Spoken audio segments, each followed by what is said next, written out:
বঙ্গ নিউজে আপনাদের সকলকে স্বাগতম। আজকে একটি বিশেষ প্রতিবেদন আপনাদের সামনে উপস্থাপন করতে যাচ্ছি।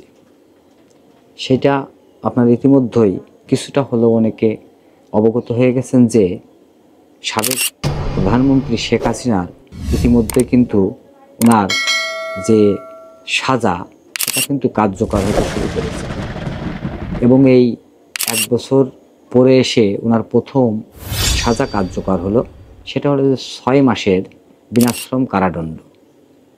এবং এই কারাদণ্ড প্রদান করা হয়েছে কিসের জন্য? তিনি হলো যে এর কয়েকবার ওনার আদালতে উপস্থিত হওয়ার ডেট থাকলেও উনি উপস্থিত হয়নি, যার জন্য 6 মাসের একটি বিনাশ্রম কারাদণ্ড কিন্তু উনি ভোগ করতেছেন বা ওনার উপরে এটা ন্যস্ত করা হয়েছে। এর সাথে আর একজন কে আছেন, ওনার বাসা হলো যে গাইবান্ধা, ওনার নাম হলো শাকিল, ওনাকেও বিনাশ্রম 2 মাসের কারাদণ্ড দেওয়া হয়েছে। এটা দেশে কোথা থেকে? আন্তর্জাতিক যে অপরাধ ট্রাইব্যুনাল আছে ওখান থেকে এটাকে প্রেরণ করা হয়েছে। এবং এটা জানাইছে কিন্তু যে চিফ প্রসিকিউটর আছে আন্তর্জাতিক অপরাধ ট্রাইব্যুনালের, তাজুল ইসলাম, কিন্তু উনি এই বিষয়টাকে মিডিয়ার সামনে প্রেস ব্রিফিং করেছে। তো এখন বিষয় হলো যে আরও কিন্তু অনেকগুলা বিষয়, কেবল এটা সূচনা মাত্র। সামনে ওনার নামে 1 থেকে 200 কেস ইতিমধ্যে কিন্তু দেশের বিভিন্ন জায়গা থেকে হয়েছে। উনি সহ ওনার মন্ত্রী পরিষদ, এমপি এবং স্থানীয় পর্যায়ের যে নেতাকর্মী আছে তাদের নামেও কিন্তু আন্তর্জাতিক অপরাধ ট্রাইব্যুনালে কিন্তু ইতিমধ্যে বিচার কার্যক্রম শুরু হয়েছে। তো শেখ হাসিনার নামে আরও একটা বিষয় বিশেষভাবে উল্লেখিত হয়েছে। সেটা কি? কিছুদিন আগে আপনারা শুনতে পারবেন যে 227 জনের মারার যে লাইসেন্স সেটা কিন্তু শেখ হাসিনা পেয়ে গেছে, এরকম একটা বিবৃতি বা ভিডিও প্রকাশ পাইছিল।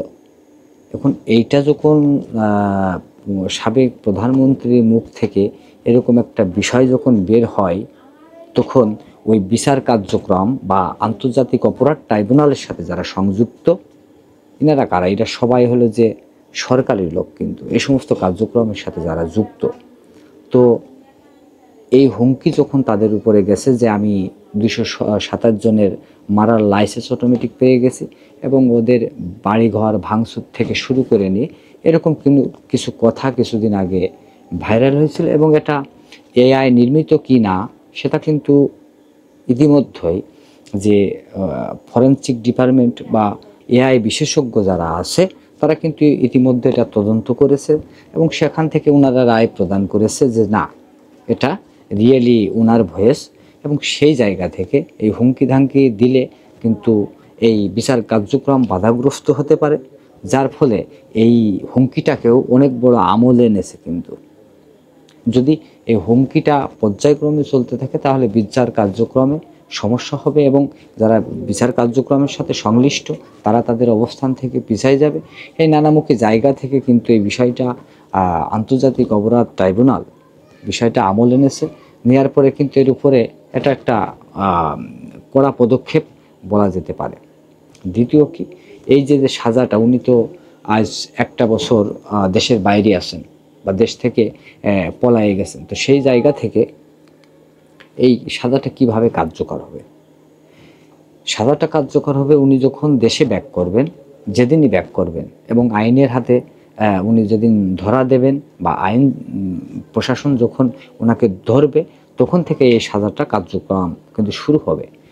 বিশেষ বিষয় হলো যে এটা কিন্তু এটা প্রাথমিক বলা যায় যে শুধু আদালত অবমাননা বা উনি যে এতদিন উপস্থিত হলো না তার জন্য কিন্তু এই 6 মাস বিনাশ্রম কারাদণ্ড।